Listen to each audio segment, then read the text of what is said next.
All right, guys, we are live with another one, guys. All right, we are live with another one. This is OE MMA TV. I'm your host, OE.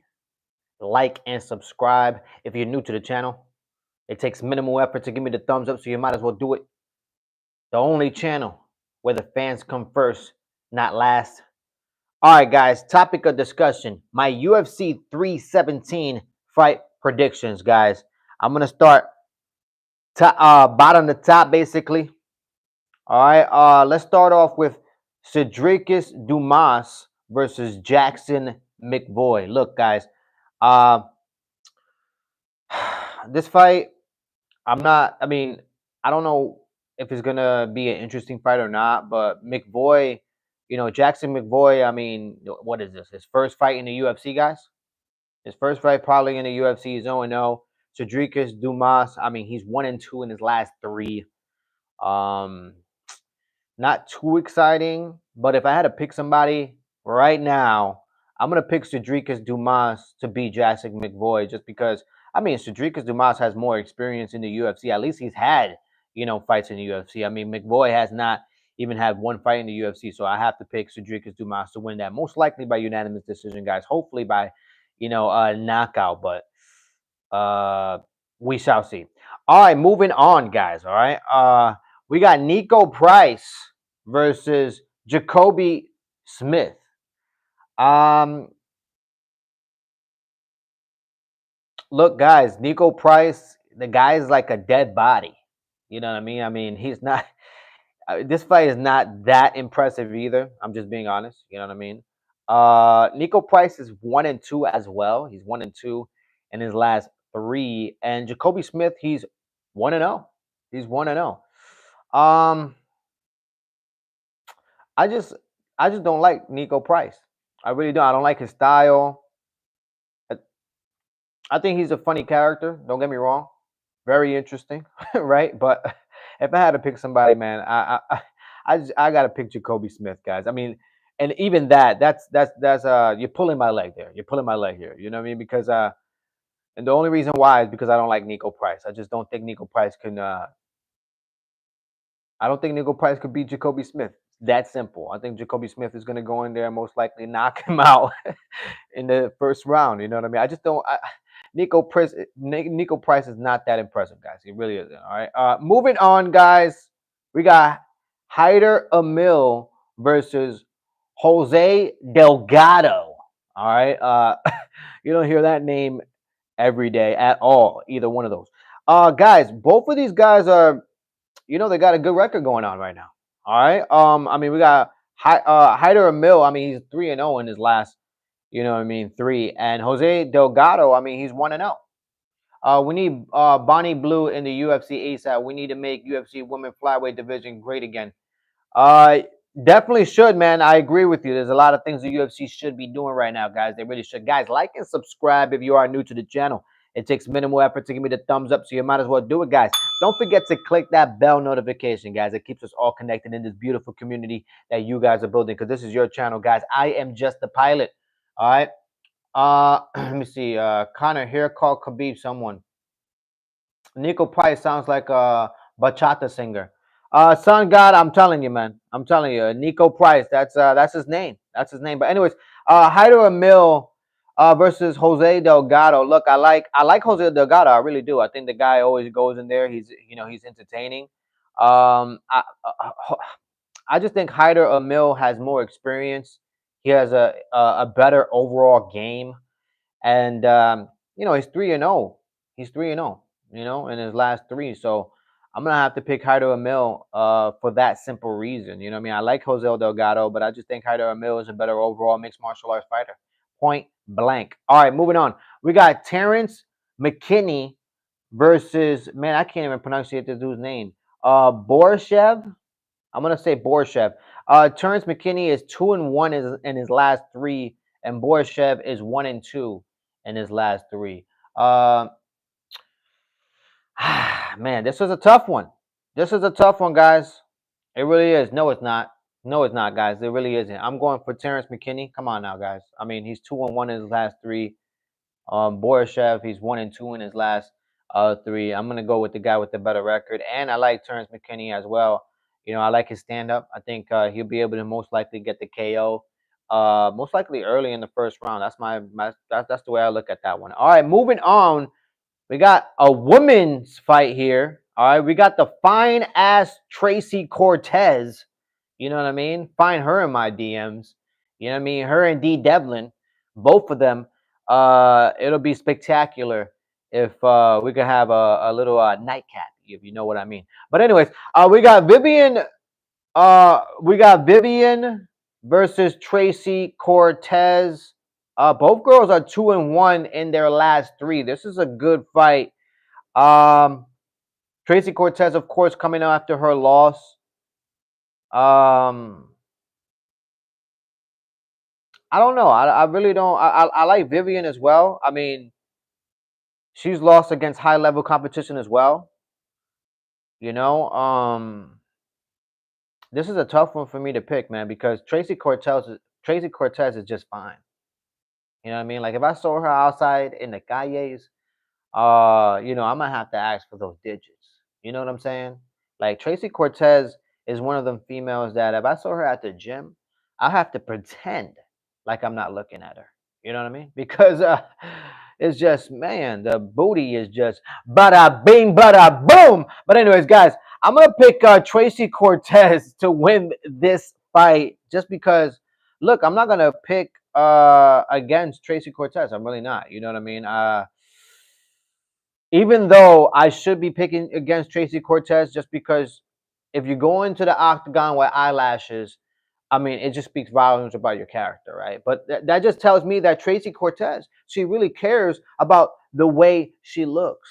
Okay, she really cares about the perspective that her fans look at her in. You know what I mean? So I could appreciate Tracy Cortez for that. All right, I really can. So I'm gonna pick Tracy Cortez to beat Vivian. All right, most likely by unanimous decision, and I say Tracy Cortez is unanimously fine as hell. Okay, guys, like and subscribe if you're new to the channel. All right, all right, we got Hanata Dinez versus Alvin Hines. I mean, guys, Alvin Hines is 0-0 in the UFC. He hasn't even fought in the UFC. He's a new guy, right? I'm going for Hanata. I'm going for Hanata just because I mean he's 2-1 in his last 3. Good record. You know what I mean? Going against a newcomer in Alvin. Hasn't even fought in the UFC. So I think I'm gonna give Hanata. I think he's gonna get a KO. I think that's why they put him right there. You know what I mean? Against a guy like Alvin. You know what I mean? To get a highlight reel at UFC 317. So I'm gonna pick Hanata to win that one. All right, we got Jack Hermanson versus Gregory Rodriguez. I heard John retired, so Tom is now the champion. Dean, you are absolutely right. I actually made a video about this. Okay, I actually did make a video about it.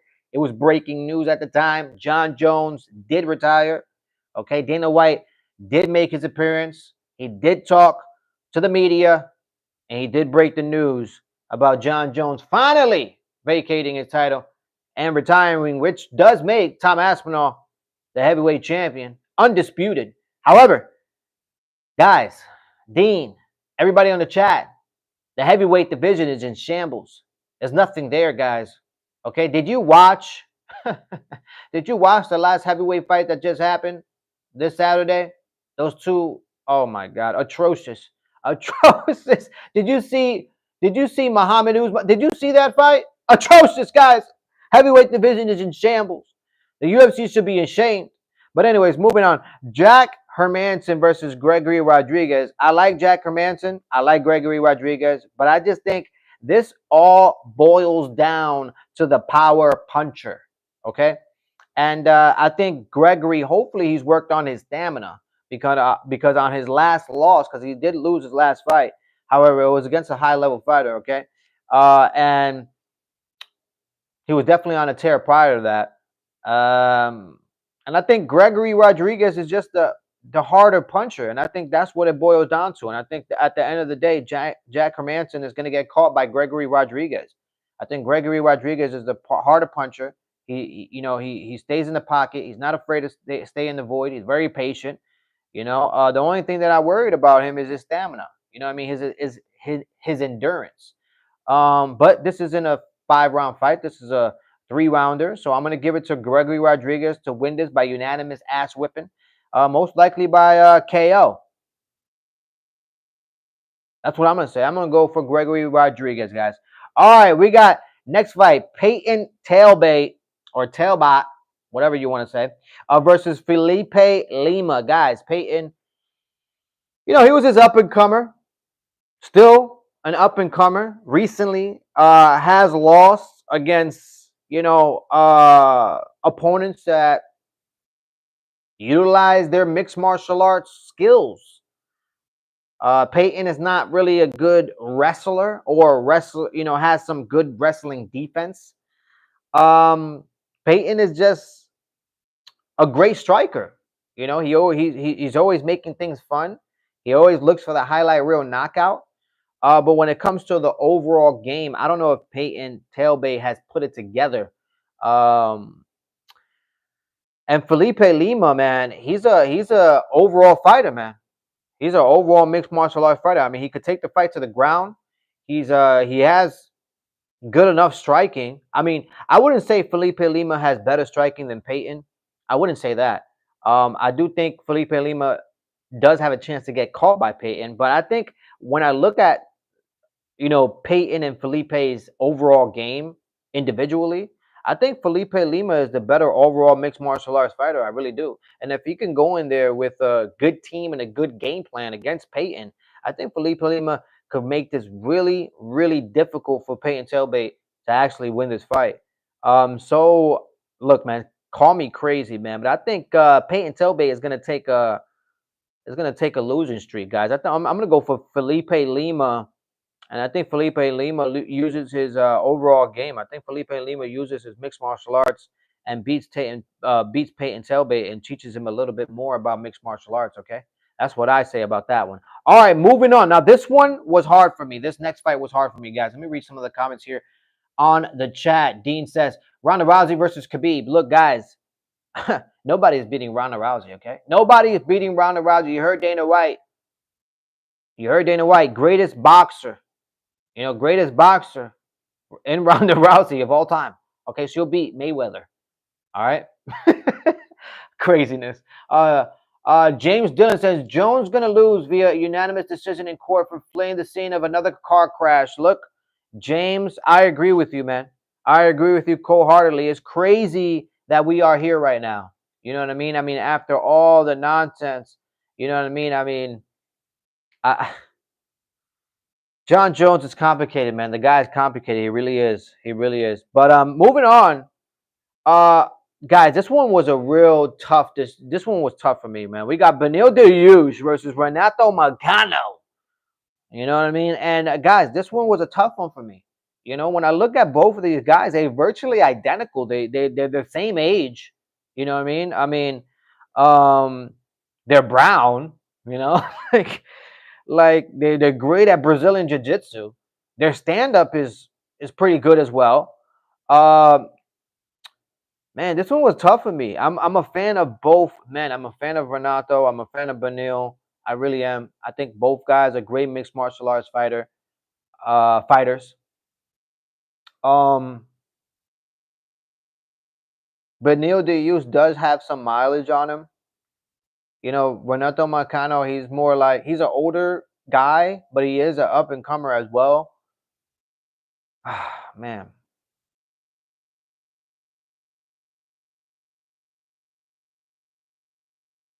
This one is freaking tough, man, because both guys are good. Both guys have great stand-up. Both guys are great at Brazilian Jiu-Jitsu. They both come from great camps, great teams. They're gonna come into the octagon with great with a good game plan against each other. Oh my gosh, this one is tough, man. How do I see this, man? I'm gonna pick Benil Dariush to beat Renato Marcano. I think that Benil Dariush will be able to use his experience just because he's dealt with championship fighters. You know what I mean? He's dealt with that. And don't get me wrong, he hasn't gotten the W, on on those specific fights. But I think this is the right opponent for Beneil Dariush to be successful, and I think he wins by unanimous decision. Uh, that's my opinion on that. That's my pick, Beneil Dariush. All right, moving on. We got Brandon Royval versus Joshua Van. Let me see. Car 1 John 0. Dean, I agree with you, man. I agree with you. I got diddied by Jones. This is where I'm coming out. All right, man. Florida man. You would be a Florida man. You would be a Florida man for sure, 100%. But Marcano can't afford to lose. Sun God, that's my point, Sun God. That's why it's so hard for me to pick against Renato Marcano. The money, Marcano, because he cannot afford to lose, and I understand that. I understand the guy. You know what I mean? But I'm gonna have to pick Bernardo Diaz. But anyways, guys, moving on. We got Brandon Royval versus Joshua Van, guys. All right, Brandon Royval versus Joshua Van. Joshua Van taking this fight on short notice. He is on a winning streak. I just think Joshua Van, he has trouble with those, lengthy type of fighters. Those fighters who are a little bit lengthy. They use their length to their advantage. And I think Brandon Royval is one of those fighters that he is lengthy. He uses his length to his advantage. He comes from a great camp, um, and he has a lot of experience, man. He's fought against a lot of high level fighters. He really did. He really has. I like Joshua Van. I think he's a great up and comer. His stand up is phenomenal. But when it comes to our overall game, uh, and in order to be on that high level, I don't think Joshua Van beats Brandon Royval. I really don't. Um, I like both men. I like Joshua Van. I really do. But I'm gonna have to pick Brandon Royval to win this one based on experience and based on his overall mixed martial arts game. Point blank period. Brandon Royval is a better mixed martial arts fighter than Joshua Van. I'm gonna pick Brandon Royval to win that one. All right, guys, we are here at the co-main event of the evening. Alexander Pantoja versus Carl France in this flyweight championship fight. Let me read some of the comments here. Haha, what's up, Florida? James says, what's up, Florida? Good evening, sir. Good evening to you. Guys, like and subscribe if you are new to the channel. It takes minimal effort to give me the thumbs up, so you might as well do it. Van, everybody's new favorite fighter. I like Van, you know what I mean? I like Van. Don't get me wrong. Who you got? Chimaev versus DDP. DDP can handle every match against his opponent. MMA. Look, man. For that fight, I'm gonna have to pick Chimaev to beat him. I'm gonna have to pick Chimaev. I like DDP, like I always say. He always fumbles himself to a win. He is the 2.0 version of Keith Jardine. However, he's very impressive, even with all that said. But I'm gonna have to pick Chimaev to win that one. All right, guys. Alexander Pantoja versus Kyle France. I like Kyle France. I really do. I just think Alexander Pantoja. He has good, he has a good game. Like he can strike with you. And let me tell you something. Alexander Pantoja's striking isn't that impressive. It really isn't. I've seen this guy just move forward and throw punches, and that don't really take much. But with that said, I think his overall game is really good. He's able to take you down, uses Brazilian Jiu-Jitsu. He gets really heavy when things are on the ground. He's very dangerous. If you give him enough time, he could submit you. Very creative, dynamic when it comes to his Brazilian Jiu-Jitsu. Kyle France, he finds success on his feet most of the time. He has power. If he lands, you're in trouble. Uh, he most likely his overall game isn't better than Alexander Pantoja when we're talking about wrestling and Brazilian Jiu-Jitsu. But Kyle France is a great mixed martial arts fighter as well. I just think he doesn't have that high level mixed martial arts skill to beat Alexander Pantoja if the fight was to get really really rugged and ugly. So for that reason, I'm gonna have to pick Alexander Pantoja to win this fight by unanimous decision or by submission. I could see Alexander winning this by submission, grabbing Kyle France later in the rounds, and getting his back and beating him by rear naked choke most likely. But I'm gonna pick Alexander Pantoja to win that fight. All right, guys, we are in the main event of the evening for UFC 317. We got Ilia Topuria versus Charles Oliveira. Who's going to win this fight, guys? Let me read some of these comments before I get there. John Jones getting oil ready for Diddy party. Look, man, he probably is. He probably has the oil and everything else, too. All right? You know, John Jones is a little bit, on the weird side, but that's his life. So let him live it. John's always crash cars because his oil-covered hands can't control the wheel. That is a possibility, guys. And I like the way you just broke that down. You know what I mean? I tell you what, the police is gonna thank you. The police is gonna thank you because that's most likely what they found, and they're gonna put that in evidence, guys. All right, don't forget, Moreno pieced up Cal friends. He did. He did.